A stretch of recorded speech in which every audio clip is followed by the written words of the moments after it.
Hola, muchas gracias por asistir a este evento formativo, Un virus para aprender. Hoy nos va a hacer la sesión formativa Fran Conca. Él es divulgador científico, es de formación, es biólogo, graduado en biología y máster en comunicación de la ciencia. En las redes lo podéis encontrar como @metatemático. Bueno, pues muchas gracias, Fran, por aceptar la invitación a participar. Y bueno, hoy nos vas a explicar cómo ha sido posible que llegase el virus de un animal a un humano, cómo se ha podido transmitir y cómo ha sido posible que pueda surgir también por una sopa de murciélago, como se dice. Bueno, hola Susana, hola a todos.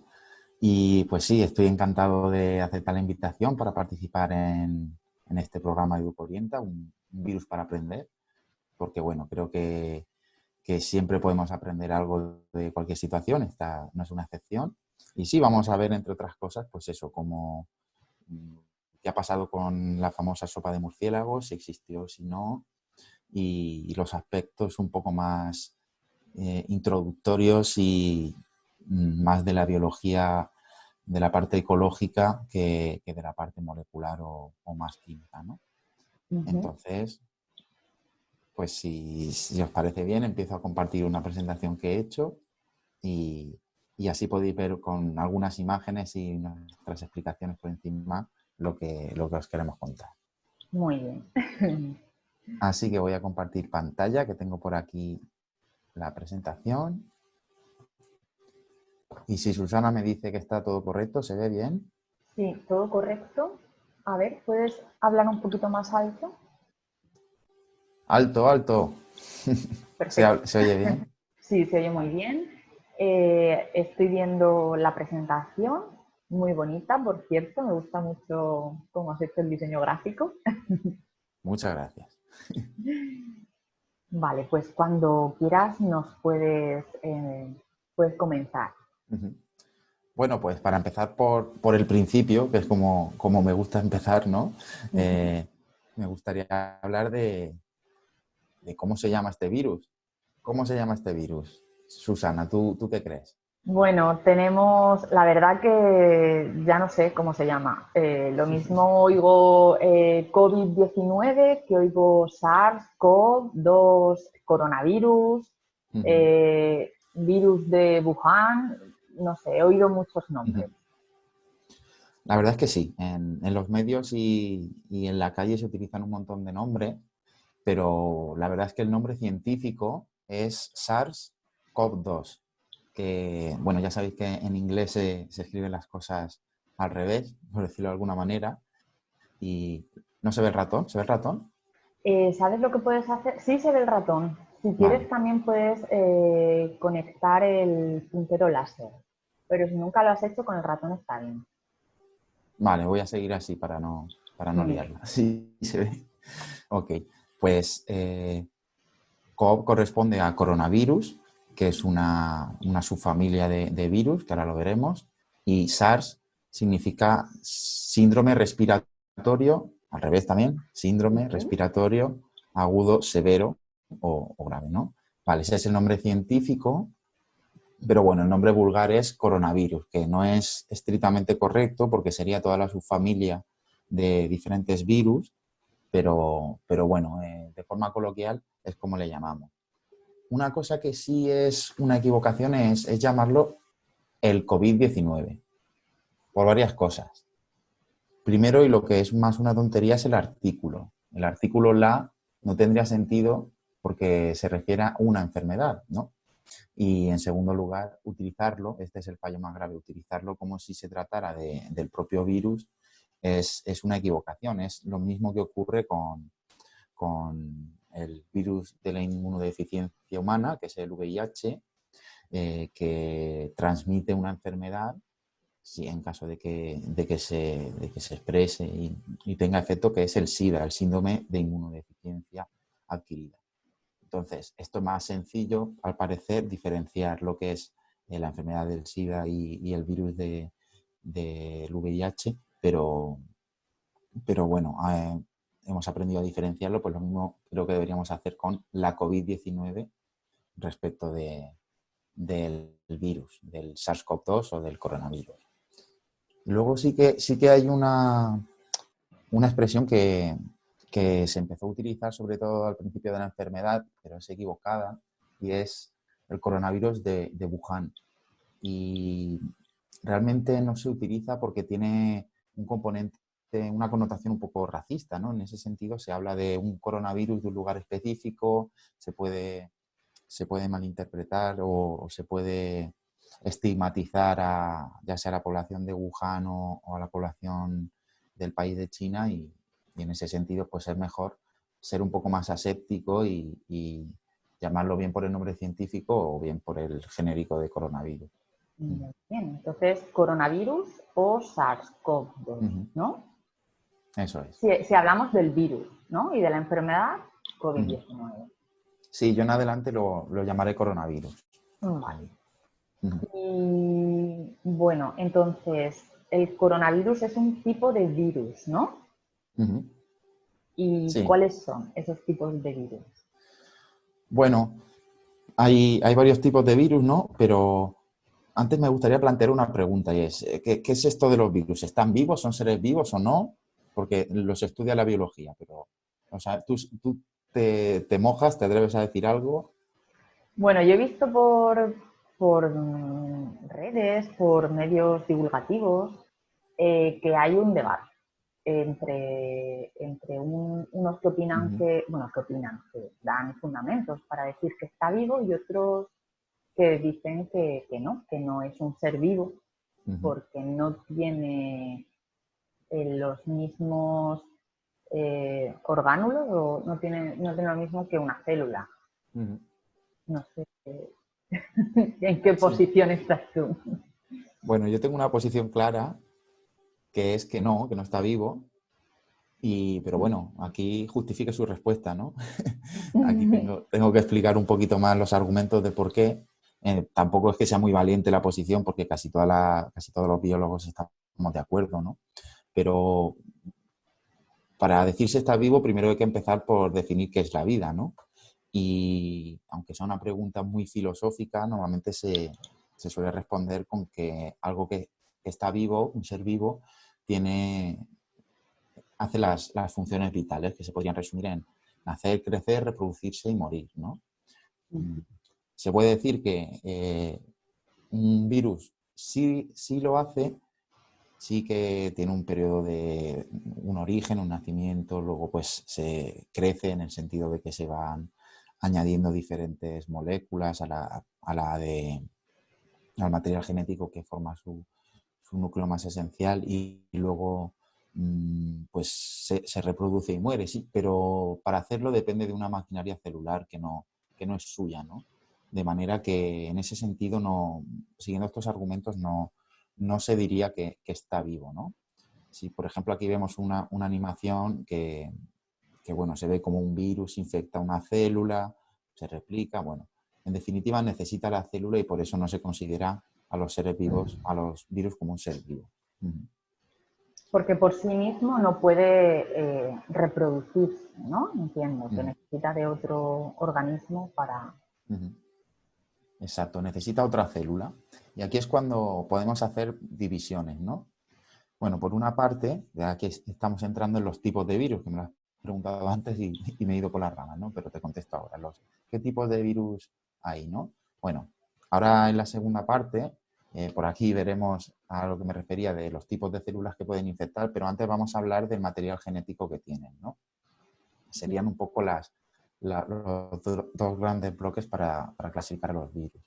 Se pueden clasificar en virus de ADN y virus de ARN. Bueno, por una parte, el ADN es de doble cadena y el ARN es de solo una cadena.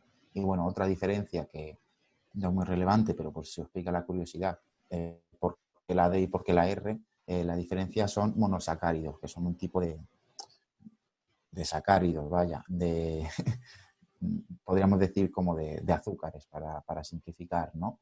Un tipo de moléculas que en el caso del ADN son desoxirribosas y en el caso del ARN son ribosas. Tampoco es muy relevante, es una curiosidad, ¿no? Bueno, sí que es relevante a nivel molecular, pero para ahora no es muy relevante. Y en definitiva, hay algunos virus que utilizan una doble cadena como material propio genético y otros que utilizan una cadena simple de ARN, ¿no? En este caso, el coronavirus es de ARN. Respecto a la clasificación según las células que infectan, pues pueden ser bacteriófagos, que son los que, como su nombre indica, infectan o se comen a bacterias, ¿no? Ahí tenemos una silueta de un clásico fago, ¿no? Que tendría el ADN en esta parte y luego se inyecta, ¿no? En la célula.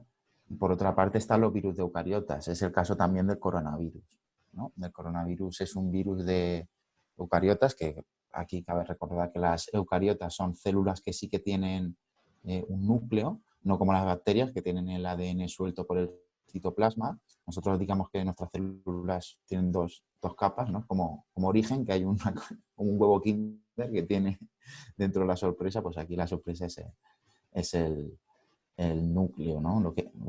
El ADN del núcleo. Y en definitiva, dentro de esta clasificación, el coronavirus es un virus de ARN y de eucariotas, porque nosotros, junto con animales, plantas y hongos, y protozoos, somos en general, somos eucariotas, efectivamente. Vale.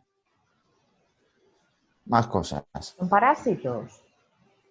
Eso es, los virus son parásitos. Esta palabra, pues bueno, se ha escuchado mucho, ¿no? Pero ¿qué es, no? No son este tipo de parásitos.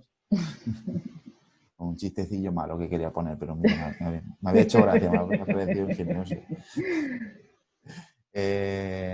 Son parásitos porque necesitan, como ya adelantábamos antes, aprovecharse de la maquinaria celular de otros seres vivos para poder vivir, ¿no? En este caso, son parásitos intracelulares porque necesitan estar dentro de las células y además son obligados. Esto significa que no podrían vivir de otra manera, ¿no? Bien, pues por una parte, como buen parásito, no quieren asesinar a la célula en la que están, porque si no morirían con ella, ¿no?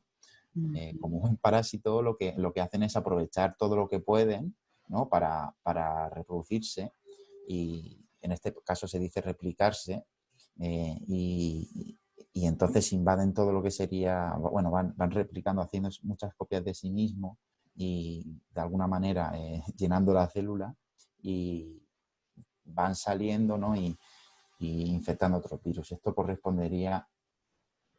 Vale, aquí está cambiado. Es en la parte de la derecha, ¿no? En el ciclo lisogénico lo que hay sería reproducirse y ir Claro, pasando de célula a célula para infectar al máximo número porque en el de la izquierda sí destruye al final la célula, ¿no?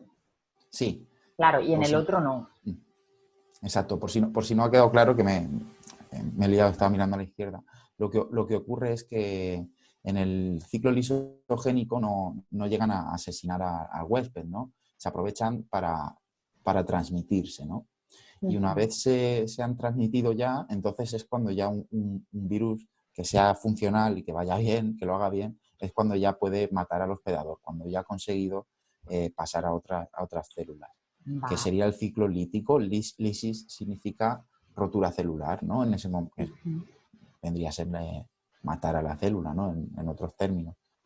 Y bueno, sí que cabe aquí destacar una cosa, y es que no siempre...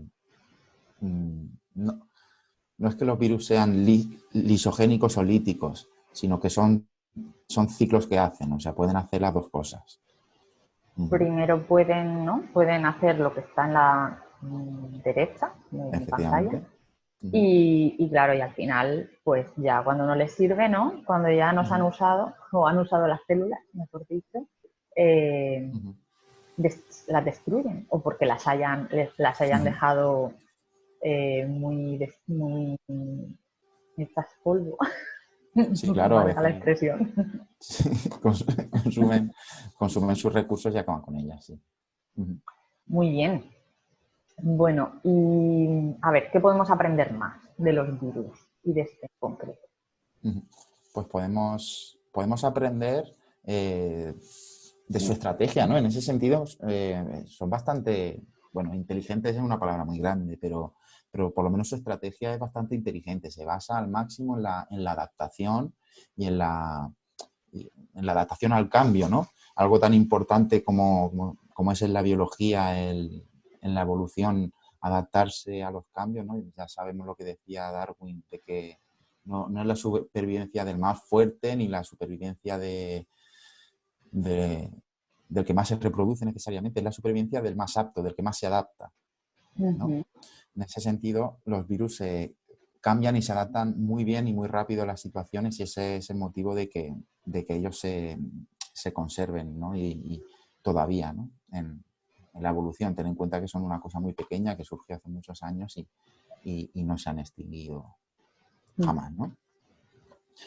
Entonces, aquí tenemos, por ejemplo, una imagen de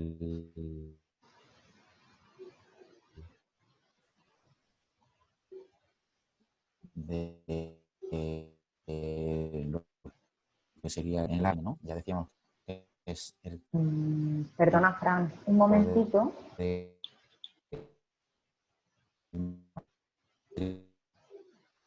que utilizan ¿Perdón? Sí, porque se ha ido un poquito ¿Se ha atascado la esto? conexión, sí, y cuando has puesto la imagen ya Sí. he dejado de escucharte. Vale, simplemente decía bueno, si lo he dicho ya me cortas, pero que la estrategia de los virus es muy interesante porque lo que hacen es adaptarse. Ajá. Y bueno, todos los seres vivos de alguna manera se adaptan, ¿no? Pero ellos lo hacen de una manera muy rápida porque el material que tienen es muy escaso, entonces pueden cambiar cosas grandes con relativa facilidad. De manera que su estrategia básica de sobrevivir es mutar mucho y de alguna manera provocar que la célula tenga que trabajar mucho, o sea, empezar un proceso de nuevo cada vez que quiere luchar contra ella, ¿no? Por ejemplo, un mecanismo infeccioso de un virus es que entra y de golpe nuestro sistema inmunológico reacciona ante él, ¿no? Y reconoce una parte, ¿no? Fabrica anticuerpos y busca una parte específica, digamos, me estoy inventando, ¿no? Pero esta bolita verde, por ejemplo, digamos que es una parte del virus, nuestro cuerpo la reconoce y entonces cada vez que vea esa parte, pues va a mandar células que la reconozcan y destruyan ese tipo de molécula que sería el virus. ¿Qué ocurre si ellos cambian rápidamente y en lugar de esta bolita verde cogen otra molécula, no sé, la representamos con una bola naranja, una bola de otro color? En definitiva, lo que ocurre es que el cuerpo no la reconoce, ¿no? Y tiene de nuevo que empezar a fabricar nuevos anticuerpos, en este caso, que luchen contra ella. Y ellos se valen de mm, del hueco que hay temporal entre que entran, se les reconoce y se les neutraliza para ir mutando y infectando otros huéspedes, otros hospedadores, perdón. Muy bien, pero este virus ha mutado demasiado.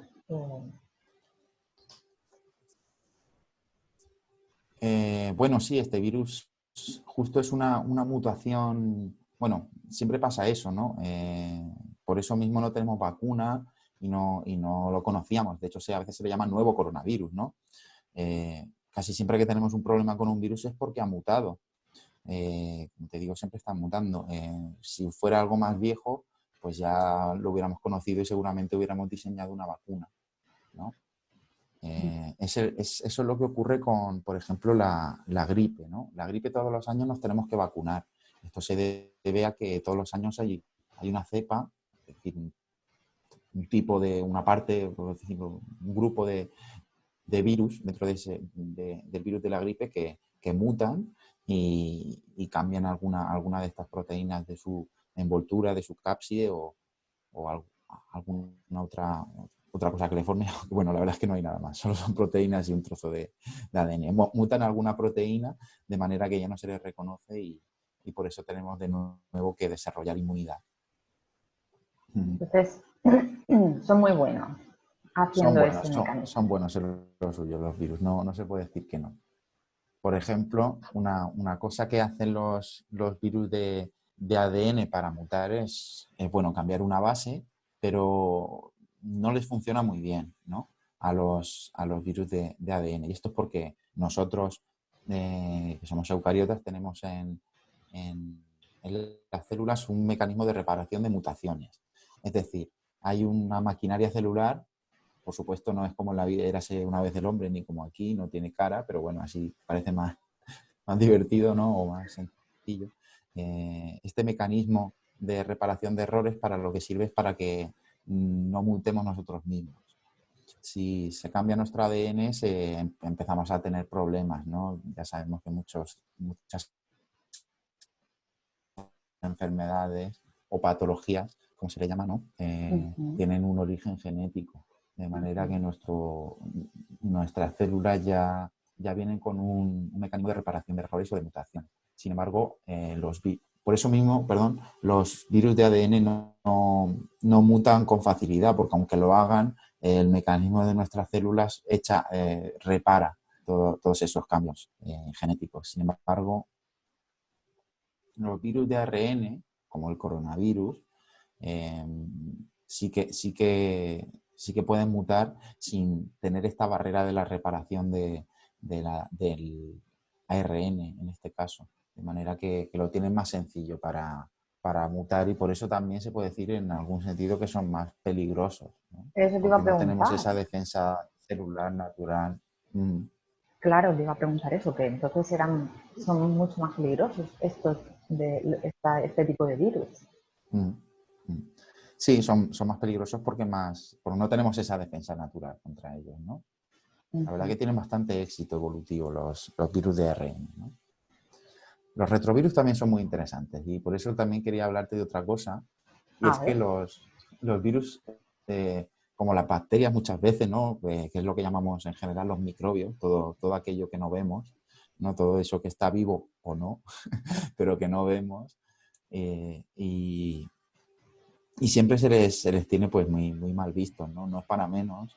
Normal, pues la que están liando ahora o las montones de enfermedades víricas, bacterianas, pero claro, es que se hacen notar cuando está pasando algo malo, ¿no? Cuando son responsables de enfermedades y incluso de pandemias, pero las bacterias son parte de nuestro cuerpo, tenemos bacterias por todos lados, por el tracto intestinal, que seríamos sin ellas, bueno, nos permiten hacer queso, yogur, fermentados alcohólicos, bueno, un montón de cosas, ¿no?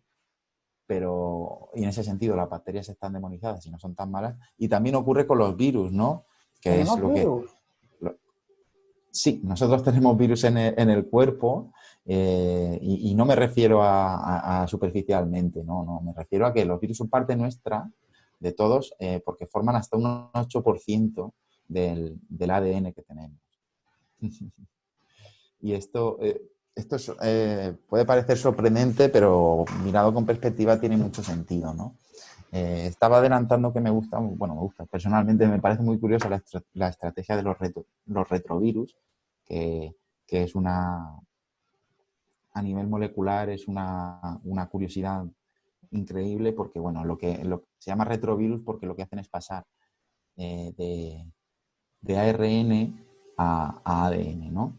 Normalmente lo que ocurre, y eso es lo que se llamaba el dogma central de la biología molecular, es que solo había un sentido de producirse las proteínas. Bueno, un sentido, que es el siguiente: ADN de doble cadena, de ahí se pasa a ARN monocatenario, y de ahí se hace la traducción y se hacen las proteínas, ¿no? ADN, ARN, proteínas. Y se creía que era unidireccional. Pero los retrovirus, por ejemplo, hacen la transcripción inversa, que si la transcripción normal es el paso de ADN a ARN, la transcripción inversa es el paso de ARN a ADN, ¿no? ¿Y por qué os estoy contando esto? Porque el virus entra en forma de ARN, utiliza una enzima que ellos tienen solo, que es la retrotranscriptasa o la transcriptasa inversa, y lo que hace es transformar, eso no lo tenemos nosotros, por eso no lo hacemos nosotros en la célula, lo tiene el virus, lo mete junto con su ADN, junto con su material genético. Entonces, con su proteína retrotranscriptasa y con su ARN lo transforma en ADN y entonces se integra en nuestro ADN. ¿Y para qué? ¿Con qué intención? Con la intención de sobrevivir y de reproducirse. Entonces, nuestra maquinaria celular no lo detecta porque ya está integrado en nuestro genoma y se reproduce muy bien. Estos virus son desgraciadamente son muy buenos en lo suyo y uno muy famoso es el VIH. El VIH hace esto, ¿no? Es un retrovirus. En definitiva, todos estos virus se integran en nuestro genoma. ¿Qué pasa? Que a veces esto es útil porque una vez ya lo tenemos ya podemos detectar otros virus de otra manera. Si sobrevivimos a este virus, pues aparte de que se integra en nuestro genoma, nosotros podemos ya reaccionar ante otros nuevos que puedan venir con mayor facilidad. Y ese es el sentido de que se conserven, ¿no? Que potencian de alguna manera el sistema inmunológico, le dan más potencia contra posibles infecciones futuras. Y esto es importante porque lo de la integración, porque si fuera, bueno, hay dos tipos de inmunología, ¿no? Por decirlo de alguna manera. La inmunología innata, la que llevamos de nacimiento, que está integrada en nuestro ADN, como es este caso que estoy hablando, o la adquirida. Tú cuando tienes si ahora pilláramos el coronavirus, espero que no lo pillemos ninguno, pero si alguien pilla el coronavirus, luego tendrá de inmunoresistencia, que no sé si se dice así, pero bueno, resistencia inmunológica adquirida. Sin embargo, si ese virus, perdón, que este virus no es, el coronavirus no es un retrovirus, pero en caso de que lo fuera, si lo fuera, se integraría en nuestro genoma y no lo tendríamos solo como inmunoresistencia adquirida, sino que podría transmitirse a la descendencia y ya tendría una inmunoresistencia innata. Es complicado, Pero, claro, pero a mí me fijo una pregunta. Si se integra en nuestro ADN, claro, yo al decirme que el VIH es uno de estos, claro, sí, veo los efectos que puede tener cuando se desarrolla, ¿no?, la enfermedad, cuando el virus ya no solo está presente, sino que se desencadena la enfermedad.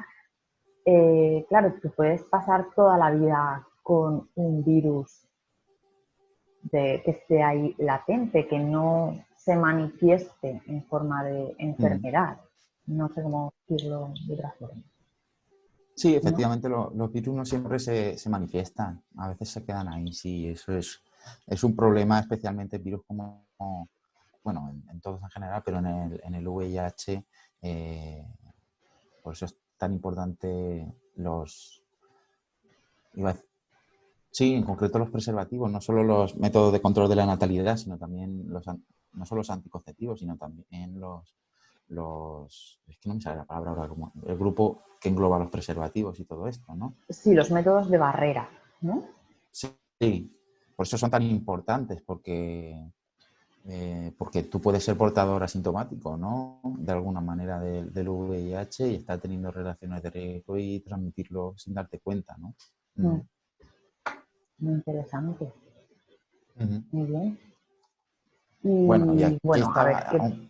coméntame. No, pues que aquí dicen, este hombre, ¿qué promete? Está prometiendo ecología, ¿no? Pero está hablando aquí de otras cosas. Poner un poco de introducción para no entrar a saco de lo que son los virus sin saber lo que son unos conceptos básicos, ¿no? Y ahora sí que quiero hablar un poco. Bueno, todos hemos visto a gente pasear el perro, ¿no? Se ha visto de todos, se ha visto gente paseando tortugas también, pero Peluche. sí, bueno, los peluches no pueden ser portadores, pero de momento, pero tienen tienen peligro también, ¿no? Bueno, cuando un animal puede transmitir una enfermedad a un humano es lo que se conoce como zoonosis, ¿no? Entonces, si vamos a hablar de la transmisión animal humano, vamos a hablar de zoonosis. Primero me gustaría empezar a hablar de los animales domésticos, como son el perro y el gato, ¿no? Por ejemplo. Y bueno, se ha visto que ellos en principio no pueden transmitir esto. Quiero decir, no se ha documentado que los perros y los gatos hayan transmitido el coronavirus a ningún humano. El gobierno prefiere ser cauto y en vez de decir que el coronavirus no puede transmitirse, dice que no ha ocurrido, que no se ha documentado y que no se sabe. Entonces, dice que se desconoce cualquier caso. Pero una pregunta, cuando dices de que no lo han transmitido, ¿te refieres a que no lo han transmitido, o sea, que ellos no lo tienen integrado dentro de su cuerpo, ¿no? Y lo han transmitido pues a través de un lamido o ¿no? ¿Te refieres a eso? Sí, es que bueno, aquí hay matices, ¿no? Por una parte, lo primero es aclarar que como objeto material, en este caso vivo, que son los perros y los gatos, tienen el mismo peligro que podría tener una manivela o o cualquier cosa que toquemos, ¿no? Eso no se libra a nadie, no se libra a nada, ¿no? Claro. Entonces, eso digamos que no cuenta como transmisión en ese sentido, ¿no? Vale. Si hablamos de transmisión, hablaríamos de transmisión a través de fluidos o de secreción. Lo que se ha visto es que que en caso de que estén infectados no pueden transmitirlo a los seres humanos a través de sus secreciones o fluidos. Se desconoce, no se ha documentado nada y en principio es que no, si no hemos visto todavía esto. Pero aquí he dicho una cosa que puede desconcertar a algunos. Dice, pero los animales se pueden infectar, los perros y los gatos. Este es el tema inverso, ¿no? De si nosotros podemos transmitir la enfermedad a nuestras mascotas, ¿no? Pues en este caso no se puede asegurar, como en el anterior, que no se conozca ningún caso, porque son muy pocos, pero hay algunos casos en los que un humano o una humana ha transmitido el coronavirus a perros, gatos y a hurones, también se ha documentado. O sea, ¿se les ha hecho la prueba? Quiero decir, ¿cómo han sabido que lo tenían? ¿Se les ha hecho la prueba a estos animales? Sí, y se ha visto que tienen pues el SARS-CoV-2, efectivamente. Pero son muy pocos, ¿eh? Lo que pasa que, bueno, pues estamos hablando de lo que hay que saber, pues conviene saberlo, aunque sea poco probable, ¿no? Y zoonosis es el término que se utiliza para cuando un animal nos lo transmite a nosotros, pero también para cuando nosotros se lo transmitimos a un animal.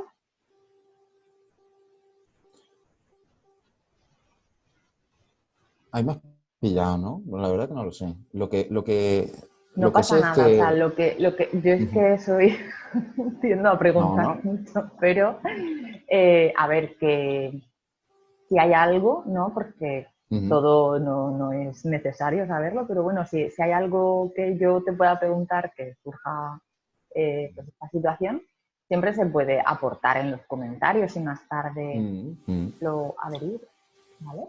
Claro, además, a mí yo no tengo problema, lo que no sé lo digo, no, no hay problema, Claro, nadie lo sabe todo.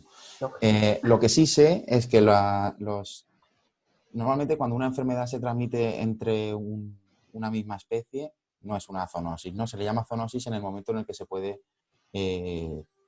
pasar al ser humano, ¿no? Al fin y Ujú, al cabo, pues así somos de egoístas, es como nos importa, ¿no?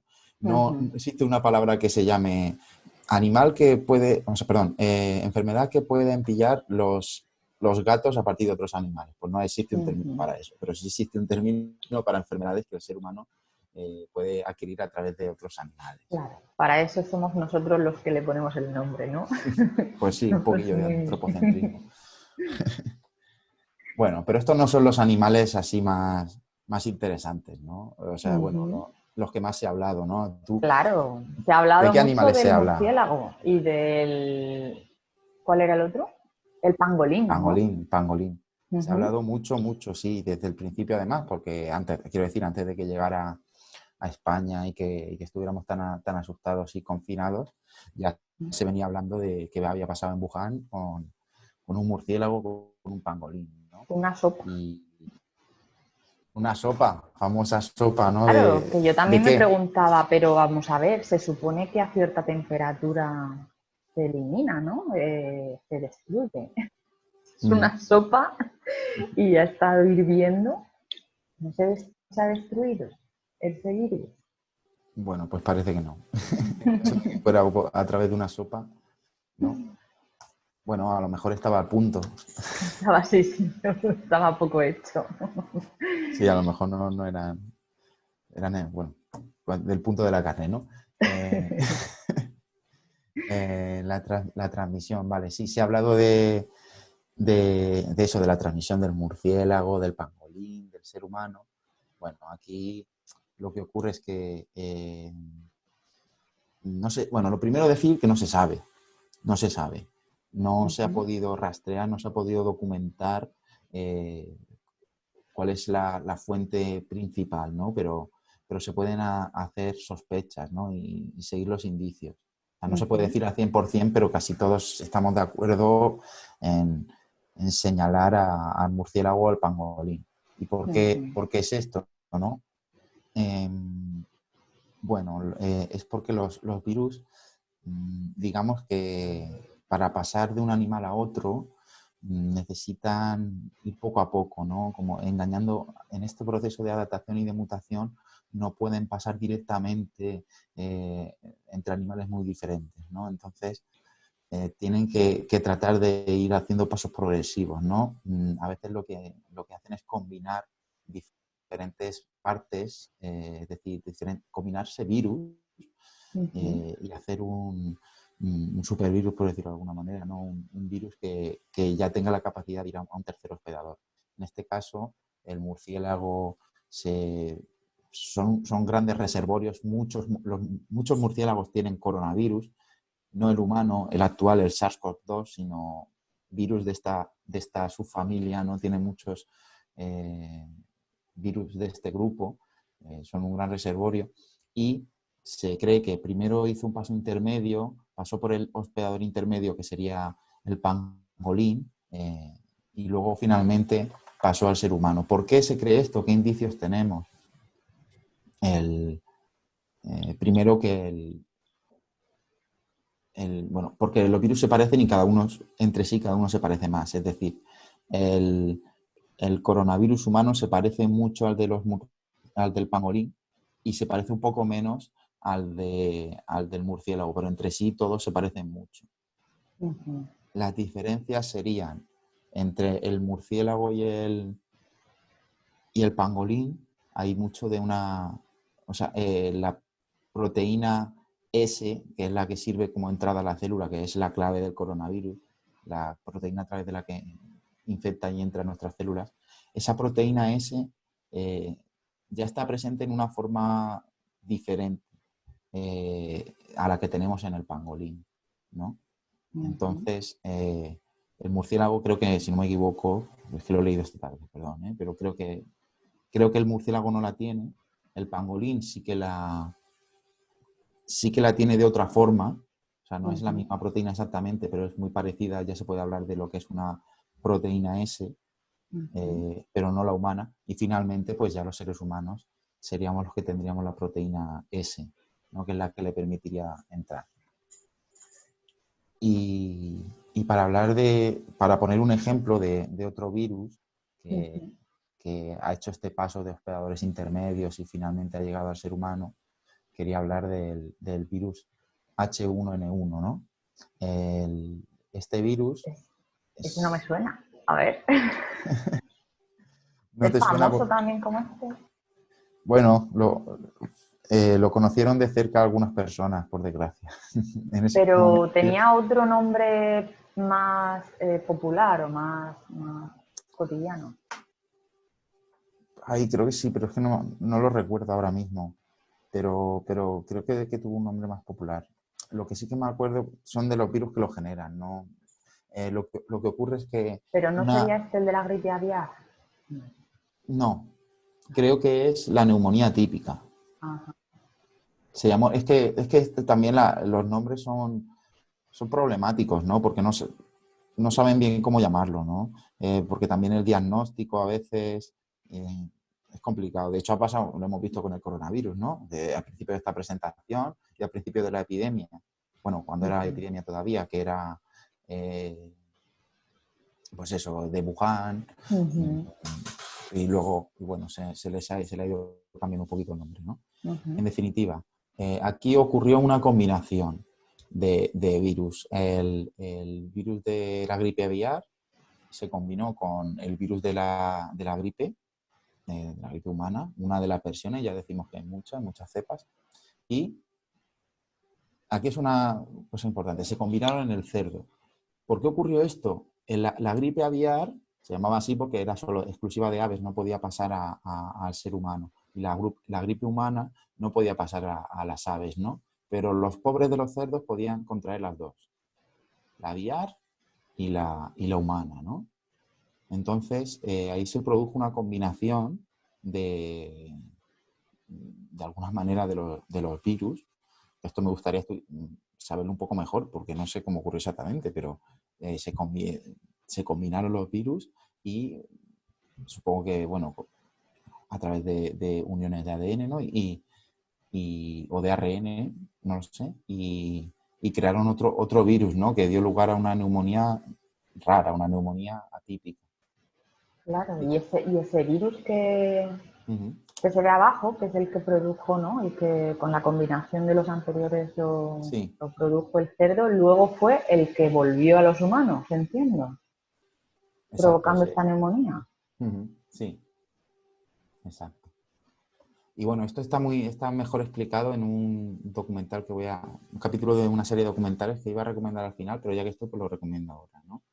Es, en pocas palabras, el artículo creo que es La próxima pandemia, y bueno, lo podéis encontrar en Netflix. Se explica muy bien, una serie de documentales de 20 minutos muy cortos y en 20 minutos podéis entender un poco cómo se producen las pandemias y en concreto hablan de este virus, ¿no? Que es muy curioso, muy interesante.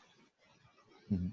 Y bueno, no sé qué opinas tú de lo que se dice que se ha creado en un laboratorio. Bueno, eh, Somos tan egocéntricos que pensamos que no nos puede afectar nada que no hayamos producido nosotros. claro, orgullo hasta para lo malo, ¿no? No, no hay lugar a eso, ¿no? No creo. Bueno, en primer lugar, ¿qué opino? Pues no me atreví a opinar porque a mí no me gusta opinar, ¿no? Entonces me esperé a recibir información, ¿no? Siempre hay mucha conspiración, Bueno, pues está bien ser escéptico, ¿eh? No lo pongo en duda, es un valor, pero bueno, si te fías de algo, por lo menos que sea mejor que de lo que estás dudando, ¿no? Y en este caso la propia ciencia sí que aporta una explicación sólida y es tan sencillo. Bueno, la respuesta es que no, la respuesta científica esto se basa en que cuando se crea un virus nuevo, si alguien quisiera crear un virus nuevo de laboratorio, lo que haría es mezclar diferentes partes de genes, perdón, de virus existentes previamente. Y cuando digo partes, me refiero a pequeñas secuencias de ADN, pequeñas secuencias genéticas. Bueno, no sé si lo recordáis, que si no, pues os lo digo, pero el ADN está formado por pares de bases. Cuando hemos visto antes la molécula sí que está un poco entrecruzada, tenía entre medias como eslabones en una escalera, ¿no? Esos serían bases que están opuestas, ¿no? Que son las famosas adenina, timina, citosina, guanina. El caso, en un virus creado por laboratorio, lo que se haría sería coger varias secuencias, varios trozos de ADN con muchas bases y apareadas y entonces ir solapándolas, ¿no? Lo que ocurre con un virus que ha surgido por selección natural, por mutaciones aleatorias, es que tiene cambios tan pequeños como de una base y por como van aparejadas de dos en dos, ¿no? Bueno, puede cambiar una sola también, ¿no? Suelen ir de dos. En definitiva, tiene un virus creado por la naturaleza, desarrollado por la naturaleza, tiene cambios en pares de bases pequeños o aislados. Y uno creado en laboratorio tendría cambios en fragmentos más grandes. El coronavirus se han hecho secuenciaciones y se ha comprobado que los cambios son tan pequeños que solo los explica la selección natural. No tenemos maquinaria, por decirlo de alguna manera, no tenemos tecnología suficiente para hacer modificaciones tan pequeñas. Ajá. Y bueno, sí, que como, claro, como nos... No, ponla, que es interesante, porque me interesaba también saber que el peligro, ¿no? De poder alimentarnos de animales, bueno, no exóticos, sino, claro, salvajes. Es decir, si se supone que se ha transmitido por una sopa de murciélago o un pangolín, haber comido animales bueno, que son especies extrañas para nosotros. Yo entiendo que a lo mejor nosotros podríamos tener algo similar en nuestro tipo de alimentación, que pudieran ser pues conejos, patos, pollos, que estuvieran también en un comercio no regulado. Quiero decir, ¿el peligro es por comer pangolín o murciélago, o el peligro es por comer animales que no han tenido unas condiciones de higiene reguladas? Claro, pues yo creo que es la segunda, ¿no? Es más el tema de la higiene, ¿no? Y del control sanitario. Claro, aquí es que se juntan cosas, ¿no? Por una parte se juntan que son animales extraños para nuestra cultura, que pues pangolín, yo no me he comido ninguna paella, ni murciélago tampoco lo he visto en ningún menú del día, ¿no? Pero no son... Pero bueno, nosotros también comemos animales que pueden parecer raros para ellos, como pueden ser pues los caracoles, por decir uno, o bueno, si te paras a pensar un poco qué es una gamba, también. Sí, y lo ves, el aspecto que tiene. Claro. No. De hecho, entre culturas, o sea, mi tía, que es de Argentina, cuando llegó, eso de que nos comiera la paella de conejo o la paella de marisco, que la ofrecíamos como un manjar, no se la podía comer. Claro, por una parte, las diferencias culturales. Eso no debería suponer ningún problema, las diferencias culturales, ¿no? Lo que sí que es un problema es la falta de control sanitario. Entonces, que yo, por ejemplo, acabo de caer, los caracoles crecen bueno, algunos sí que están controlados, ¿no? Porque crecen en criaderos de caracoles, ¿no?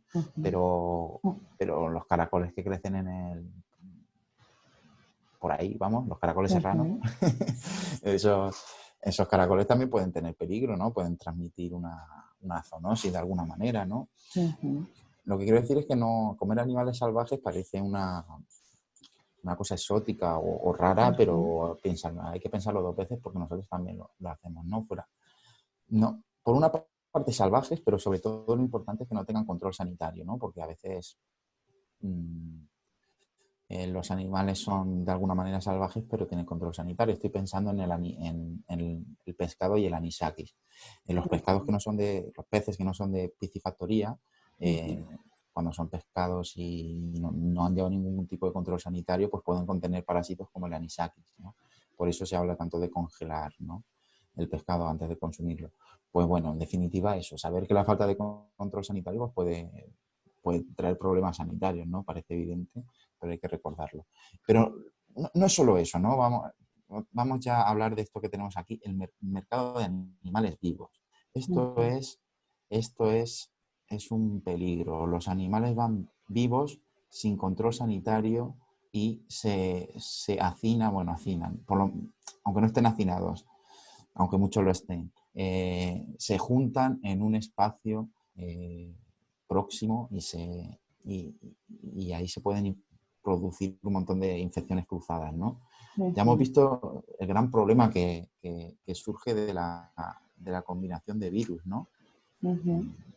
Se pueden rápidamente cruzar los virus y pasar de hospedador intermediario a otro y que cada vez haya más posibilidades de que se transmita al ser humano, ¿no? Ujú. Ujú. Y este no es el único problema de comer animales salvajes, ¿no? También otro problema más o menos conocido, o por lo menos sí que es importante, aunque no sea tan conocido, es el bush meat, ¿no? Esto es comer animales salvajes, eh, no necesariamente que estén en un mercado ahí todo mezclado juntos, ¿no? Esto eh, es más popular de África que de Asia, y suele consistir en poblaciones que van a un núcleo nuevo, que han creado un nuevo núcleo urbano en medio de la naturaleza, un asentamiento o lo que fuera, no tienen acceso a comida o a carne, ¿no? Y lo que hacen es cazar animales salvajes. Entonces ahí se ve, esos focos son muy importantes, ¿no? Para, para la transmisión de enfermedades y el surgimiento de combinaciones nuevas de virus. Y también está asociado con la pobreza, ¿no? No hace falta que sea un núcleo rural nuevo, sino que es posible que algunos animales, algunas personas coman animales simplemente salvajes, sin control sanitario, simplemente porque no tienen acceso a comida comprada, claro. Mm. Y bueno, esto mm, lo, lo que quería de alguna manera era eh, suavizar las críticas. Bueno, evidentemente es una práctica que no está bien, ¿no? Peligrosa, pero suavizar un poco las críticas a estas personas, porque cuando no tienes nada que comer, pues comer un animal salvaje no es tan descabellado. Si estamos hablando de morir de hambre o de comerte un bicho salvaje, pues bueno, yo no les culpabilizaría tanto y buscaría más soluciones, ¿no? Ujú. Eh, en ese sentido, ¿no? Ujú. Y, y hasta este problema se junta a otro, no solo el problema sanitario. Si consumimos animales salvajes, pues se pueden extinguir. Pues es, sí. es lo que pasa yo sé que hay gente que alucinará, que yo soy el primer sorprendido también, ¿no? Pero hay gente que quiere probar la carne de simio, que quiere probar la carne de león, de todo, vamos, de Ujú. águila, pues claro. Bueno, la curiosidad, ¿no? Pues hay que darle dos vueltas, ¿no? Es peligroso a nivel sanitario, es peligroso a nivel de biodiversidad ambiental. Mucho cuidado con el basmi, ¿no? con la carne de animales salvajes. Ujú. Muy bien. A ver, ¿qué nos vas a contar sobre ecología? ¿Qué es eso de la ecología? ¿Es lo Claro, que ahora intentamos hacer de salvar el medio ambiente? Nada, es broma. sí, claro. No es... Estaba pensando una cosa que no me acuerdo cómo era, no es lo mismo, no sé qué, que el ismo, pero bueno, no es lo mismo tampoco la ecología que el ecologismo, ¿no? Ujú, El ecologismo es tratar de salvar al planeta ujú. eh, y es un movimiento social, político, económico, ¿no? Que todos conocemos, pero que no es lo mismo que la ecología, por favor, ¿no? No vamos a distinguirlo desde el principio, ¿no? Y evitar confusiones. La ecología es una parte de la biología que estudia las relaciones entre los seres vivos, ya sea entre ellos o con el medio, con el resto de la naturaleza no viva, ¿no? Y bueno, pues hay ecología en muchos niveles, ¿no? De organización biológica. Está la ecología de sistemas, la ecología de ecosistemas, sería la Ujú. ecología de sistemas. Bueno, está la ecología microbiana, la ecología de virus, ¿no? Ujú. Y bueno, a cada uno de diferentes niveles de organización. Vale, pues eso. La ecología tiene dos términos que son muy interesantes. Por una parte está la resistencia. eh, a la hora de... Bueno, estos dos términos, perdón, no lo he introducido bien. Son términos que hacen referencia a cómo se soportan cambios externos, ¿no? Presiones o Ujú. perturbaciones que se llaman en la jerga de la ecología, ¿no? Y una de las capacidades que existen es la resistencia, ¿no? Todos sabemos lo que es la resistencia, ¿no? Es aguantar y que los cambios, ¿no? De alguna manera, los cambios externos no produzcan cambios en- en nosotros mismos, ¿no? Pero bueno, esta es una posición complicada también, ¿no? Y a mí me interesa más otra, otra posición, ¿no? Que, bueno, es una palabra últimamente más conocida, pero por si no la conocéis, la introduzco, en la resiliencia, ¿no? La resiliencia no... ¿Tú, Susana, la habías escuchado, por ejemplo? Sí, claro. A ver, sí, porque pues en psicología y sobre todo sí, en psicología, en educación también, pero en psicología tomamos muchos términos Ujú. de las propiedades de los materiales. Y entonces la resiliencia es uno de ellos y sí, la conozco es como bueno, ahora nos lo explicarás tú mejor, pero en el ser humano es como la capacidad de reponerte ante una situación adversa. Claro. Pues eso es lo que venía a decir, que iba a hacer una metáfora, ¿no? entre lo que pasa en la naturaleza y lo que debería de pasar en nuestra mente, en nuestra psique, ¿no? Y si la resistencia puede ser una posición que podemos tomar ante el virus, ¿no? Y aguantar, ¿no? Como se habla, como se ponen los balcones, resistiré, ¿no? Uh -huh. Pero yo creo que una buena reflexión, un buen consejo que podemos coger de la naturaleza es también su capacidad de resiliencia, ¿no?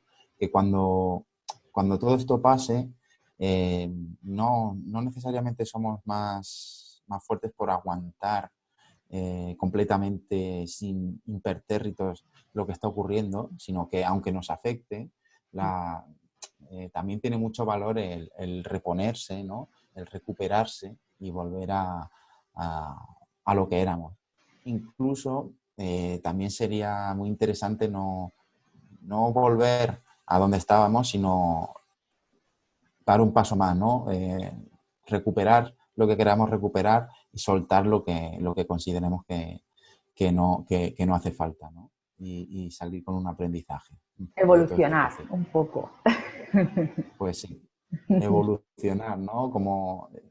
Y aquí ya, porque bueno, vamos a cerrar un poquito ya la Uh sesión, -huh. eso es lo que me gustaría que, de alguna manera, aparte de haber aprendido un poquito de cosas del coronavirus, pues también hacer una pequeña reflexión, ¿no? En primer lugar, de que podemos aprender mucho de la naturaleza, de su forma de resistencia, de resiliencia, pero también en concreto de los virus, ¿no? De su estrategia, que es adaptarse y en definitiva surfear los cambios, de una metáfora, ¿no? Pero si viene algo, ser capaz de adaptarse, ¿no? Y no simplemente de Claro, resistir. al final es tomar lo que, entiendo lo que comentas, la conclusión, y de alguna forma es tomar eh, lo que nos interese de cada uno de los mecanismos, porque claro, del virus tomaremos la capacidad de adaptación, pero evitaremos el parasitar, ¿no? Buen punto, ¿no? Sobre todo, y encima hemos sacado el ecologismo, claro, antes. Claro. Un poco de parasitismo a la tierra le estamos haciendo, ¿no? Yo creo que esto no... Sí, O sí, sea, a todas luces se ve, ¿no? sí, nos hablará Pedro próximamente del el bien que le estamos haciendo ahora mismo a la naturaleza quedándonos en casa. Pues sí, entonces, pues eso, plantear lo importante que es la adaptación, que el parasitismo pues es una estrategia de supervivencia, pero bueno, creo que nosotros también tenemos algunas capacidades más que los virus para reflexionar, ¿no? Para pensar qué es lo que queremos hacer, ¿no? Podemos Para aprovecharlo. no, claro, para no reventar la célula, como hacía el virus, ¿no? Pues sí, En la porque diapositiva que nos has enseñado. ahora estamos en lisogenia, ¿no? Con la Tierra. Estamos aquí reproduciéndonos por todos lados sin llegar a matar al parásito, pero al hospedador, pero ¿qué Claro, pasaría? claro, claro. Muy bien, muy interesante. Muchas gracias, Fran, por la lección que nos has dado, por toda la información que nos has aportado sobre bueno, el virus visto desde el punto de vista de la biología, de la ecología y también de la antropología. Y nada, pues eso, agradecerte la participación y bueno, pues también animar a las personas, a los jóvenes que vayan a ver este vídeo y que se queden con alguna duda, eh, a poder hacerte preguntas, ¿vale? Ya sea a través de tus redes sociales, que recuerdo que es @metatemático, o ya sea a través del hashtag que vamos a abrir para centralizar todas las dudas, preguntas, referencias que se puedan hacer a este evento, que es el nombre, Un virus para aprender, ¿vale? Y a través de ahí pueden hacer las preguntas y bueno, les animo a ello y a ver el resto de material que puedas tener en tus redes de material divulgativo. Genial. Pues sí, gracias por invitar a la gente. Yo os aprovecho también para invitaros si queréis entrar en mis redes sociales, pero también tener en cuenta a Educorienta, ¿no? Gracias a Susana, que es la que lo lleva, podemos hacer esta iniciativa, ¿no? Yo he aportado mi granito de arena, no dejéis de ver los siguientes. Mañana, martes, vendrá Vero, que es una bióloga molecular o bioquímica. Bueno, es Las dos. bioquímica, ¿verdad? Es Ah, vale, bioquímica, licenciada en bioquímica y doctora en biología molecular y celular. vale. Pues bueno, ella os va a hacer una charla muy buena y mucho más técnica sobre el coronavirus después de esta introducción y bueno, muchas otras cosas que Susana sabe bien. Y Sí, bueno, sí. invitaros a que sigáis y gracias por estar hoy aquí. Muchas gracias, Fran. Un abrazo. Un abrazo. Hasta luego. A todos Adiós. también.